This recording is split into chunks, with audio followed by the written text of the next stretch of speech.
हरे कृष्णा। तो सभी भक्तों का हार्दिक स्वागत है आज के इस प्रातःकालीन श्रीमद् भागवत क्लास में।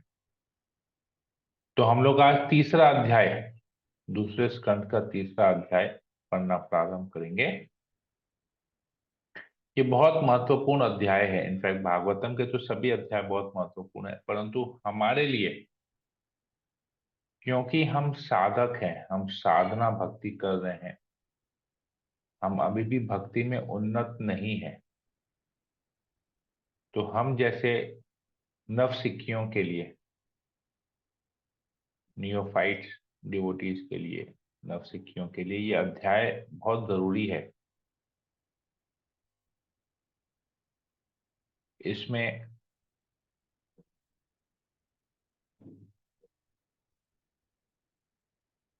ये अध्याय का नाम ही एक्चुअली शुद्ध भक्तिमय सेवा।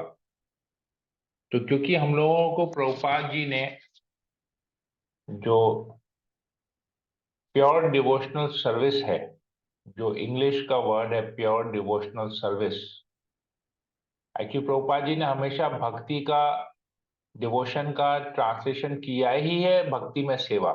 प्रभुपाद हमेशा बोलते हैं भक्ति नहीं, भक्ति में सेवा। हमारा काम है सेवा करना, हम लोग भगवान के सेवक हैं। प्योर डिवोशनल सर्विस, हमेशा प्रभुपाद जी भक्ति में सेवा वर्ड जरूर ऐड करते हैं। तो शुद्ध भक्तिमय सेवा से हृदय परिवर्तन कैसे होता है, तो ये अध्याय में हम आज पढ़ेंगे। बहुत महत्वपूर्ण अध्याय है। आप सभी से रिक्वेस्ट है कि बड़े ध्यान पूर्वक इसको पढ़ेंगे, और बहुत सारे श्लोक आज हम कवर करने वाले हैं, तो हो सकता थोड़ा सा समय 5-7 मिनट ज्यादा लगे। हरे कृष्णा। तो पहले मंगलाचरण कर लेते हैं। नमो विष्णुपादाय कृष्ण प्रेष्ठाय भूतले श्रीमते भक्ति वेदांत स्वामिनिति नामिने।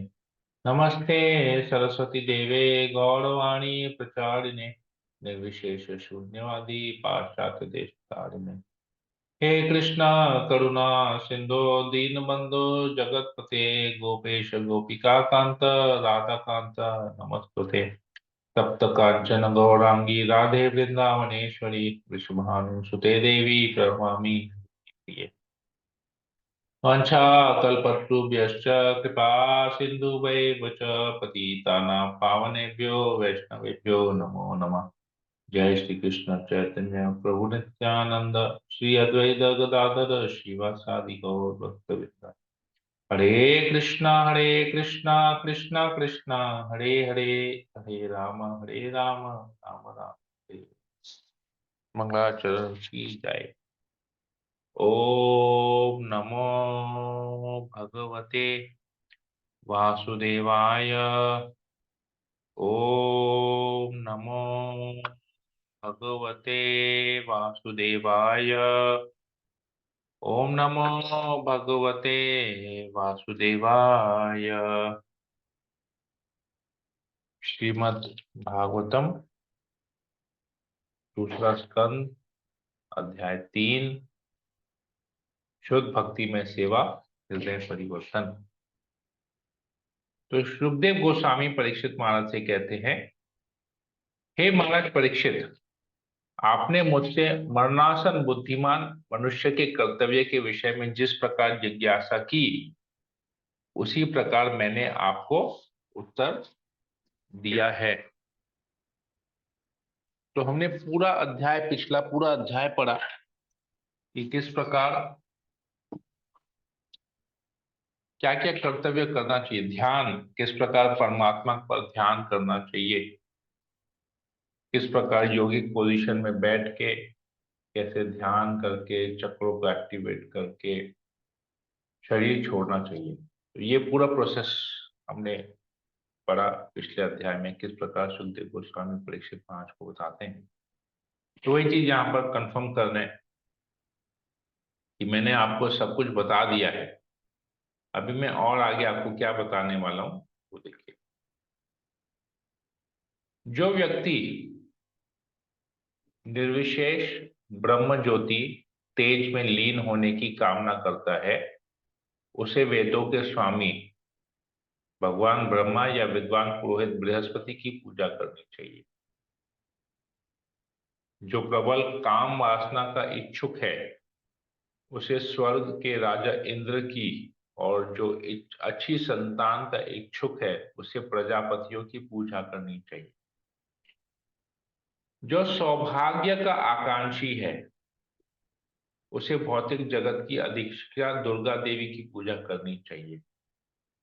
जो अत्यंत शक्तिशाली बनना चाहे उसे अग्नि की, और जो केवल धन की इच्छा करता है उसे वसुओं की पूजा करनी चाहिए। यदि कोई महान वीर बनना चाहता है तो उसे शिव जी के रुद्र अवतारों की पूजा करनी चाहिए। जो प्रचुर अन्न की राशि चाहता है उसे अदिति की पूजा करनी चाहिए। जो स्वर्ग लोक की कामना करे उसे अदिति के पुत्रों की पूजा करनी चाहिए। जो व्यक्ति सांसारिक राज्य चाहता हो उसे विश्वदेव की, और जो जनता में लोकप्रियता का इच्छुक है उसे साध्य देव की पूजा करनी चाहिए।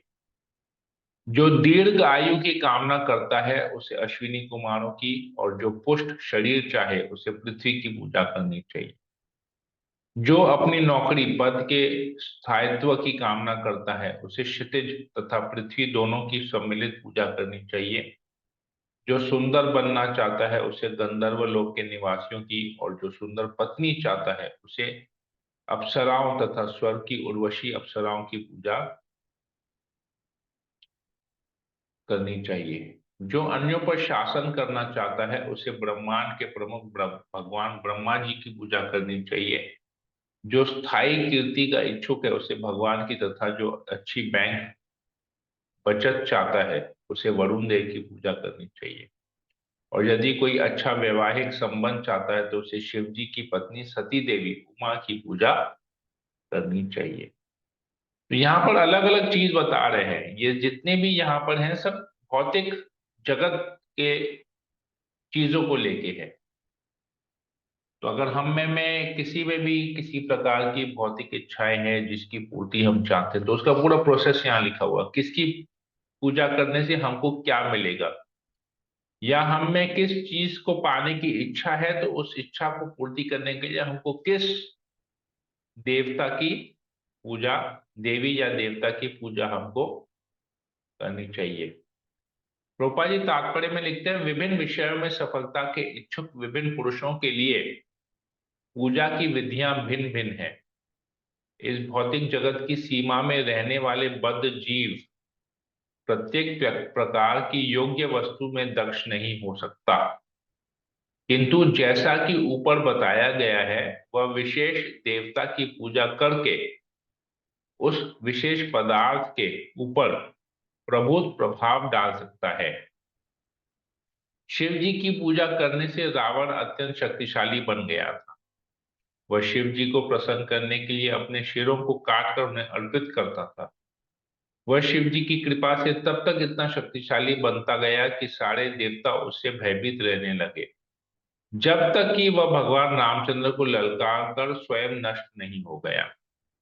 दूसरे शब्दों में ऐसे सारे व्यक्ति जो कुछ या सारे भोग विषयों की प्राप्ति करने में लगे रहते हैं, या स्थूल भौतिकतावादी व्यक्ति कुल मिलाकर अल्पज्ञ हैं, जैसा कि भगवत गीता में पुष्टि की गई है।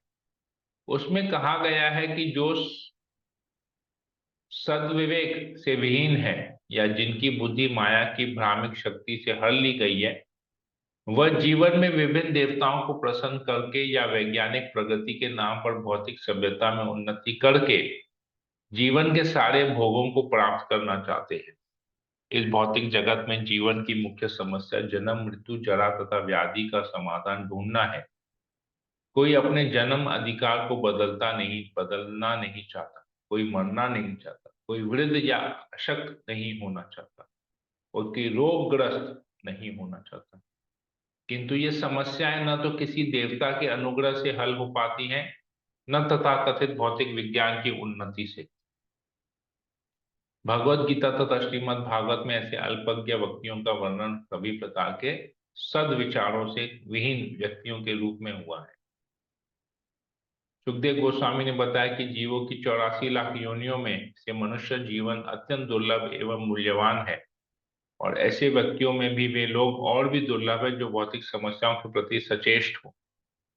इनमें से भी ऐसे लोग अत्यंत दुर्लभ है जो श्रीमद् भागवत के महत्व से अवगत हो, जिसमें भगवान तथा उनके शुद्ध भक्तों की कथाएं मिलती हैं।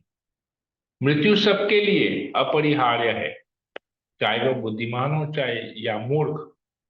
लेकिन सुखदेव गोस्वामी ने महाराज परीक्षित को मनीषी कहकर संबोधित किया है, जिसका अर्थ है कि वे अत्यधिक विकसित मन वाले पुरुष थे, क्योंकि उन्होंने मृत्यु निकट आने पर सारे भौतिक भोग छोड़ दिए थे और सुखदेव गोस्वामी जैसे योग्य व्यक्ति से भगवान की कथाएं सुन करके उनके चरण कमलों में आत्मसमर्पण कर दिया।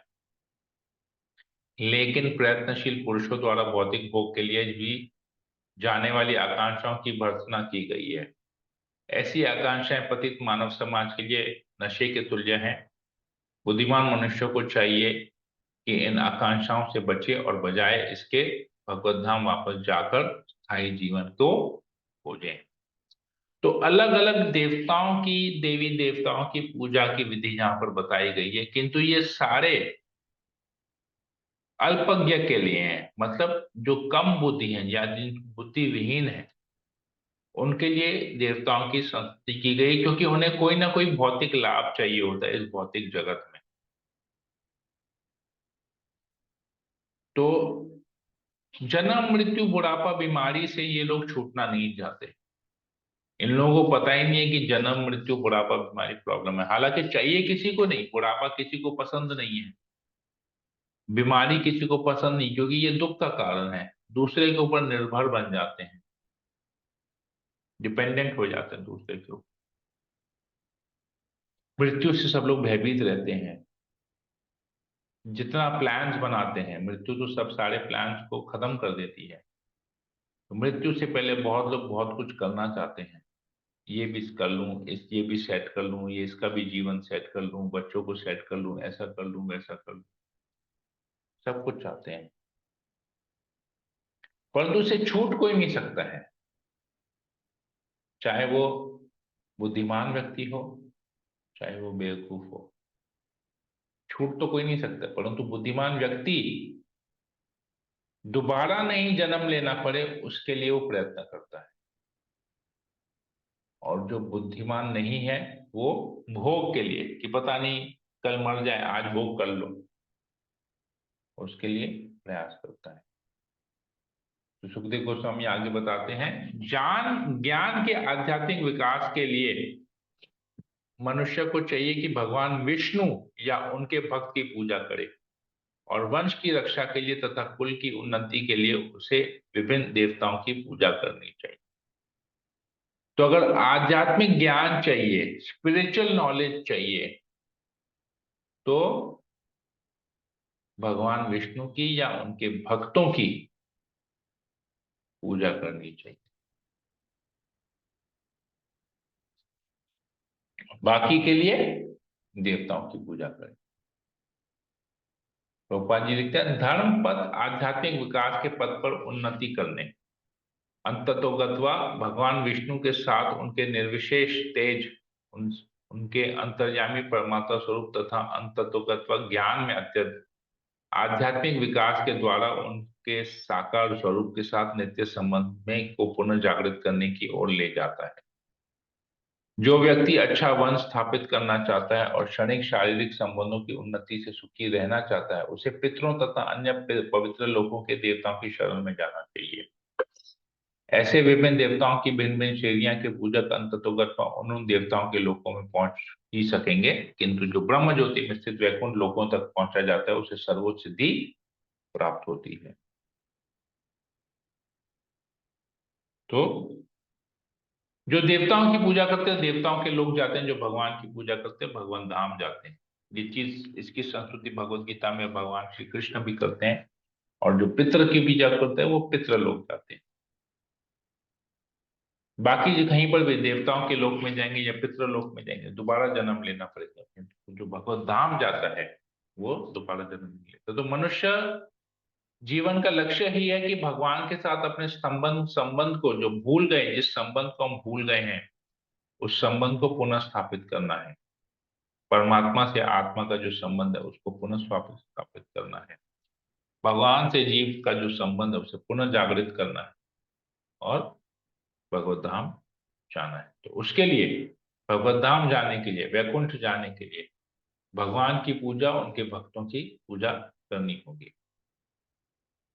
तो जो व्यक्ति राज्य सत्ता पाने का इच्छुक है उसे मनुओं की पूजा करनी चाहिए। जो व्यक्ति शत्रुओं पर विजय पाने का इच्छुक है उसे असुरों की, और जो इंद्र तृप्ति चाहता है उसे चंद्रमा की पूजा करनी चाहिए। किंतु जो किसी प्रकार के भोग की इच्छा नहीं करता उसे पूर्ण पुरुषोत्तम भगवान की पूजा करनी चाहिए।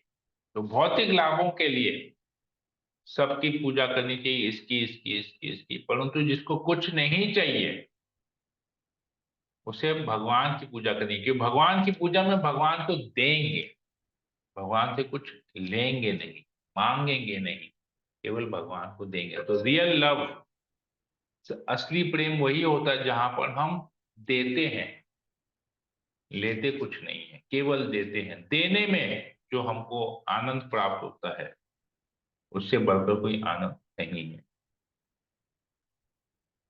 तात्पर्य में प्रभुपाद जी लिखते हैं, मुक्त आत्माओं के लिए ऊपर गिनाए गए सारे भोग पूरी तरह से अर्थहीन हैं।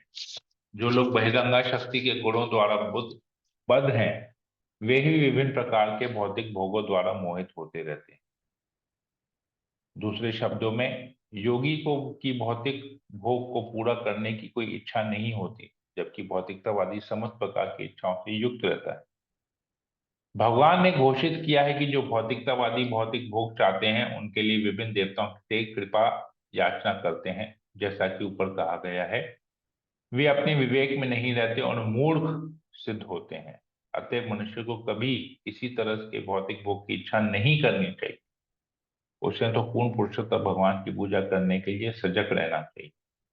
ऐसे विमूढ़ व्यक्तियों के नेता उनसे बढ़कर विमूढ़ होते हैं, क्योंकि वे खुलकर यह प्रचार करते हैं कि मनुष्य किसी भी देवता की पूजा करके एक सा फल प्राप्त कर सकता है। ऐसा प्रचार न केवल भगवत गीता या श्रीमद् भागवत की शिक्षाओं के विपरीत है, अपितु मूर्खतापूर्ण भी है।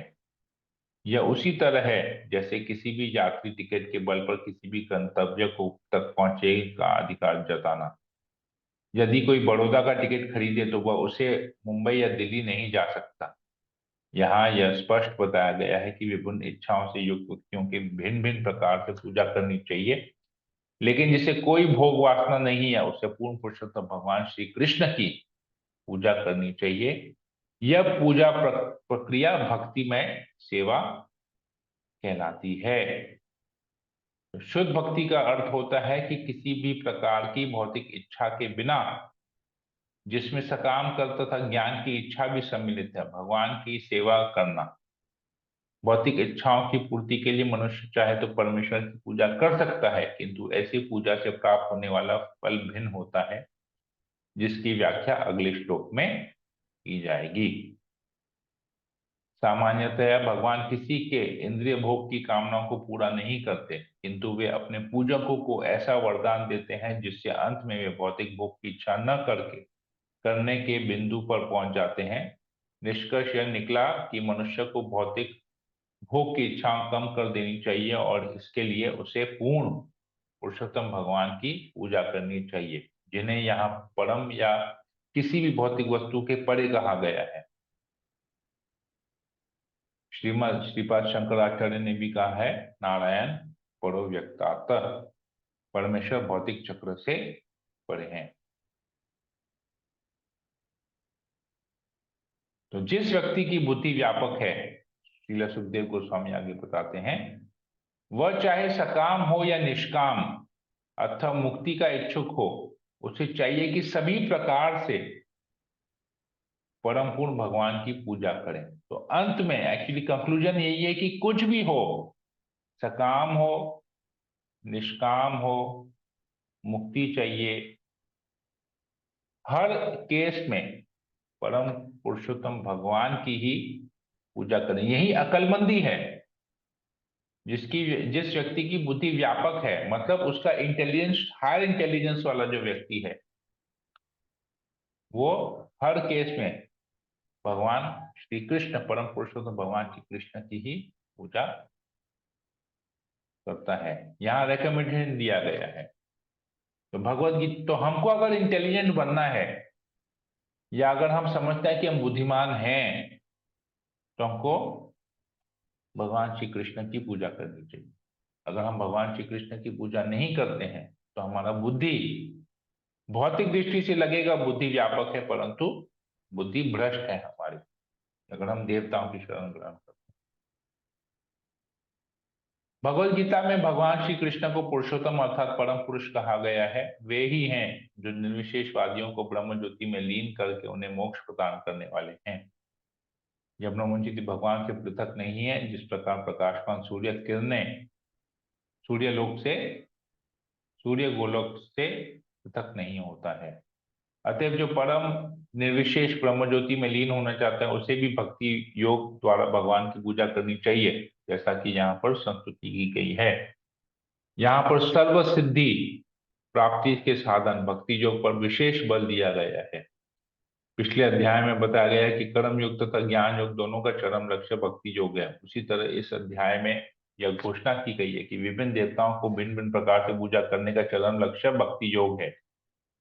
आत्म साक्षात्कार का परम साधन होने के कारण इस प्रकार यहाँ पर भक्ति योग की संस्तुति की गई है।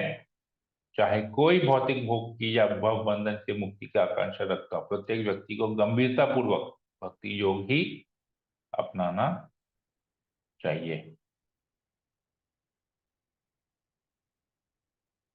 भगवान में तदाकर होने का भाव या ब्रह्म ज्योति में लीन होने का भाव भी काम भाव का प्रदर्शन माना जा सकता है, यदि ये भाव भौतिक कष्टों से मुक्त होने के लिए हो। इसलिए भक्त कभी भी मोक्ष इसलिए नहीं चाहता कि वह जीवन से कष्टों से मुक्त हो जाए। ऐसे मोक्ष के बिना भी शुद्ध भक्त सदैव भगवान की तुष्टि की कामना करता है। अर्जुन ने काम भाव से प्रेरित होकर कुरुक्षेत्र की युद्ध भूमि में लड़ने से इनकार कर दिया, क्योंकि वह अपनी तुष्टि के लिए अपने संबंधियों को बचाना चाह रहा था। किंतु शुद्ध भक्त होने के कारण भगवान के आदेश पर वह युद्ध, तो अनेक देवताओं की पूजा करने वाले विविध प्रकार के लोग भगवान के शुद्ध भक्त की संगति से ही सर्वोच्च सिद्धिदायक वर प्राप्त कर सकते हैं, जो भगवान पर अविचल आकर्षण के रूप में होता है। तो भगवान के प्रति अल्टीमेटली आप किसी भी देवी देवता की पूजा डायरेक्ट कर सकते हैं जो आपको वांछित फल चाहिए, परंतु अगर भगवान की पूजा करनी है, भगवान की भक्ति चाहिए, परम पुरुषोत्तम भगवान श्री कृष्ण की भक्ति में सेवा चाहिए, तो ये केवल भगवान के जो शुद्ध भक्त है उनकी संगति से ही मिल सकता है हमको। तभी हमको ये वर प्राप्त होगा, अगर हम भगवान के शुद्ध भक्तों का संग करेंगे, नहीं तो संभव नहीं है। तो भगवान, तो भक्त संग कितना जरूरी है यहाँ पर बताया जा रहा है। अगर कोई भगवान की शुद्ध भक्ति चाहता है, भगवान की शुद्ध भक्ति में सेवा करना चाहता है, तो उसे भगवान के शुद्ध भक्त का संग करना पड़ेगा, क्योंकि जो शुद्ध भक्त है वही शुद्ध भक्ति सिखा पाएगा।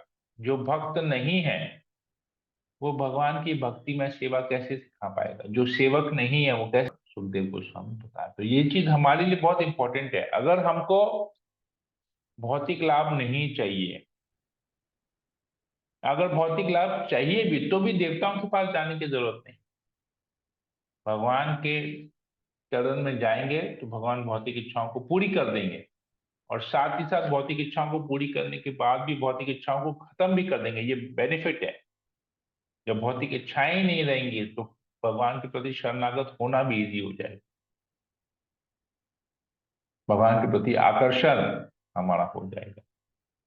किसी भी केस में अगर बुद्धिमान है हम या बुद्धिमान बनना चाहते हैं तो भक्तों का संग करें और भगवान श्री कृष्ण की भक्ति हम करें।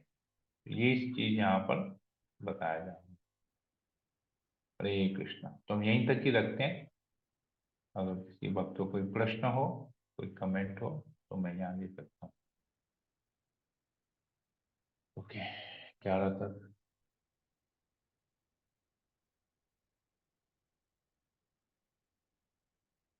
अच्छा, यहाँ पे हरे कृष्ण प्रभु जी, दंडवत प्रभुपाद जी प्रणाम। एक बहुत इंपॉर्टेंट बात बताते हैं, इसको भी हम पढ़ लेते हैं। 7-8 लाइनें हैं। जब तक निपट भौतिकतावादी या क्षणभंगुर देवताओं के उपासक किसी भगवत भक्त के संपर्क में नहीं आ जाते, तब तक उनके सारे प्रयास व्यर्थ जाते हैं। केवल दैवी पुरुषों या भगवत भक्तों के अनुग्रह से ही मनुष्य शुद्ध भक्ति प्राप्त कर सकता है, और वही मानव जीवन का सर्वोच्च सिद्धि है।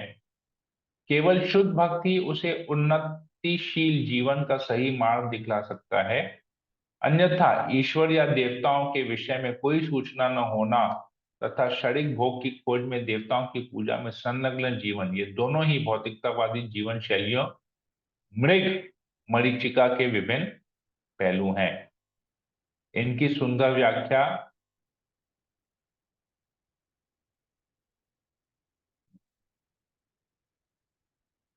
भगवत गीता में भी हुई है, लेकिन उसे भक्तों की संगति में ही समझा जा सकता है, राजनीतिज्ञों या शुष्क ज्ञानियों के विवेचनाओं से नहीं। यहाँ पर बताया गया है कि भक्तों का अगर संग करेंगे तभी हमको कुछ समझ में आएगा, भक्ति कर पाएंगे, नहीं तो जो भी कार्य करेंगे वो व्यर्थ, हमारा सारा प्रयास जो है व्यर्थ होगा। ये जानना बहुत। हरे कृष्णा। तो यहीं पर ही रखते हैं, तो किसी को कुछ पूछना हो पूछ सकते हैं।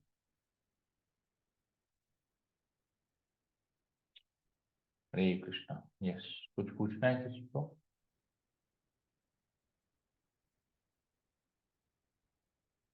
हरे कृष्णा प्रभु जी। हरे कृष्णा। मैं प्रभु जी इस अध्याय में बहुत ही अच्छा वर्णन दिया है, और बहुत ही अच्छा प्रभुपाद जी ने जो भी लिखा है कि बताया है, बहुत ही एक शुद्ध भक्त के लिए ये सब चीजें बहुत जरूरी है। क्योंकि जैसे जिसको वो शुद्ध भक्त वही है जो जिसको भौतिक लाभ नहीं है, जो निस्वार्थ भगवान की सेवा कर रहा है और उनकी भक्ति कर रहा है, और अंग में के भी चाहिए उनको, ताकि उनको उचित जो भगवान और शस्त्रों के बंदे शुद्ध बन सके, अकेले प्राप्त हो।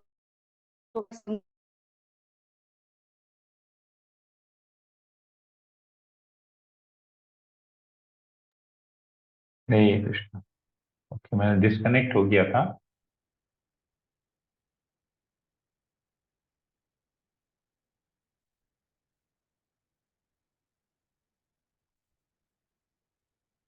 हरे कृष्णा। मेरा आवाज आ रहा है? जी प्रभु जी, आ रहा है। ओके, हाँ, मेरा डिस्कनेक्ट हो गया था, नेटवर्क इशू था। ओके, तो आशा रानी माता जी आप बोल रही थी ये भगवान की शुद्ध भक्तों की संगति कितनी इम्पोर्टेंट है हमारे लिए। तो यही संस्कृति यहाँ पर की, यही हमको करने का प्रयास करना चाहिए एक्चुअली, जितना से जितना अधिक से अधिक हम भक्तों का संग करें।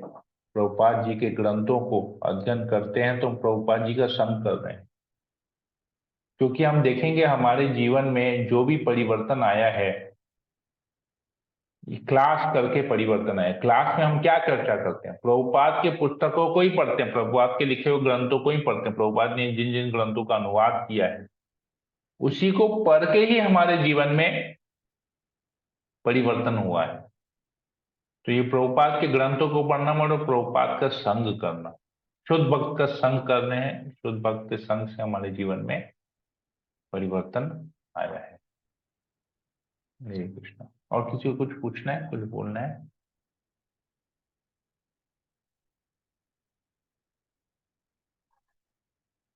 हरे कृष्णा। धन्यवाद स्वामी जी। यस प्रभु। तो आज जैसे कि सरस्वती पूजा है, हम्म। तो सरस्वती माँ आपका विद्या की देवी है, तो हम्म। एज अ भक्त के हिसाब से क्या उनसे एक, क्योंकि आपको ग्रंथ भी अगर बनना है तो जनरली क्या मतलब सरस्वती हमें सरस्वती देवी क्योंकि ज्ञान की देवी है, तो क्योंकि हम लोग साधक हैं, हम भक्ति करने का प्रयास कर रहे हैं, हम साधना कर रहे हैं, साधना भक्ति कर रहे हैं, तो हम सरस्वती देवी से प्रार्थना कर सकते हैं आज के दिन कि किस प्रकार हमें आध्यात्मिक ज्ञान में उन्नत कराए सरस्वती देवी, क्योंकि अल्टीमेटली सरस्वती देवी तो भगवान की शक्ति है, ज्ञान की देवी है।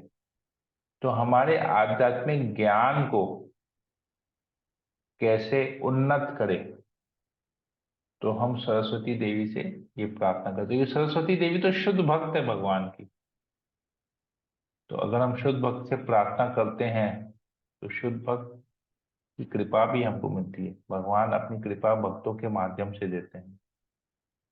तो हम किसी भी प्रकार का भौतिक ज्ञान, भौतिक बुद्धि में नहीं मांग के आध्यात्मिक ज्ञान, आध्यात्मिक ज्ञान ज्ञान में हमारी प्रगति हो, हम वो प्रार्थना कर सकते हैं। क्योंकि सरस्वती देवी की अगर आप छवि देखेंगे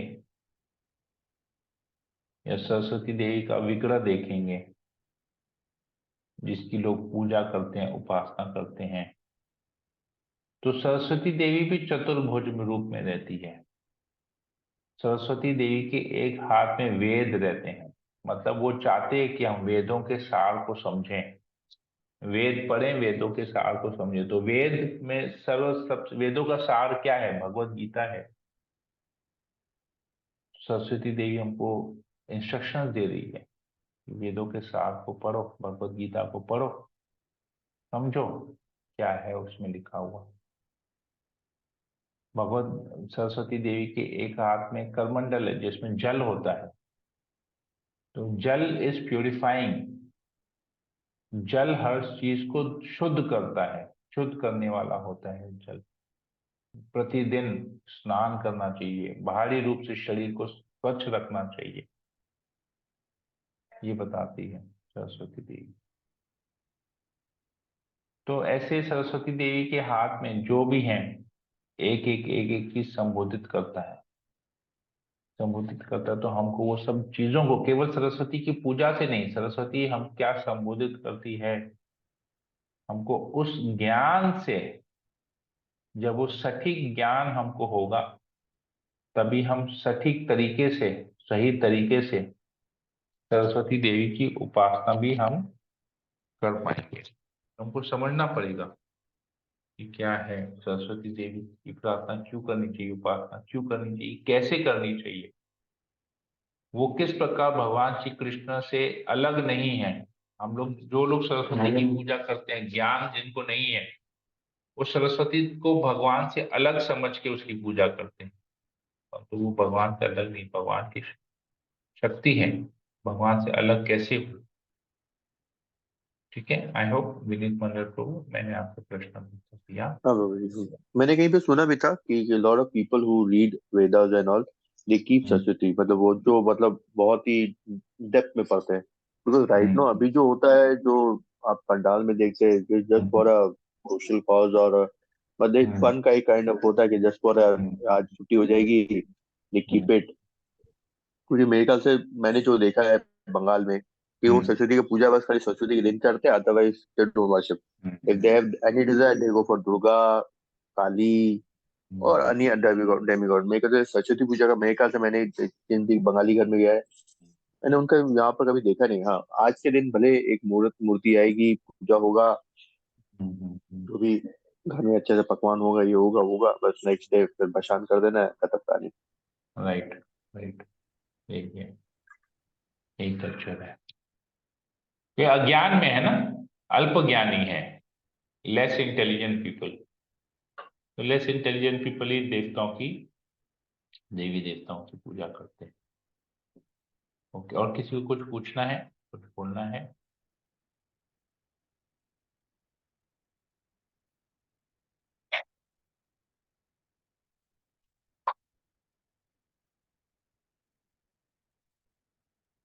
हरे कृष्णा प्रभु जी, नहीं क्लियर है Prabhu ji. Very good. Yes Prabhu ji, it's quite clear. ठीक है, तो हम फिर सेशन को यहीं पर ही एंड करते हैं, अगर सबके लिए सब कुछ क्लियर है तो। हरे कृष्णा कृष्णा कृष्णा हरे हरे, हरे राम राम राम हरे हरे। हरे कृष्ण प्रभु जी, धन्यवाद। कृपा पतितानां पावनेभ्यो वैष्णवेभ्यो की जय। प्रभुपाद की जय। जय ग्रंथ राशि श्रीमद् भागवतम की जय। जय हरे कृष्ण।